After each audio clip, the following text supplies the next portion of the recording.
এই যে এসে পড়েছে। আচ্ছা, তোমার কি কাম কাজ নেই?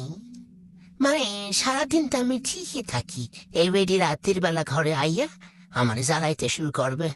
ওই জন্য বেডি তো ছেলে চটে না। আজ বুঝছি বাবা যে কেন তোরে ঘরে রাখছে, কেন তোর বিয়া দিয়ে দিচ্ছে না। এ বেডি খানা দেবি? তুই বেডি খানা দেবি? দিবি না? আর দেখো, সুন্দর পুরুষ দেখে নাই অশ্লীল নারী মুখের দিকে ক্যামেরা আনে কিরকম। মুখের সামনে থেকে ক্যামেরা নিয়ে সরে যা, বেটি কইরা দিতেছি। হ্যাঁ, তিরাম অশ্লীল কেন রে? মানুষের ঘুম তুই ঠুকু বিলাই, বিলাইয়ের ঘুম তুই চোখে দেখতে পাস না? চোখ চালা ফারে তোর? ও বাবা, কি ঘুম পাচ্ছে। যাই বাপকে বলি একটু খাবার দিতে আমাকে। ও বাবা, বাবা দেবে খাবার? বাবা, বাবা, বাবা আমার দিকে দেখছি না। থাক, ঘুমিয়ে পড়ি আর একটু।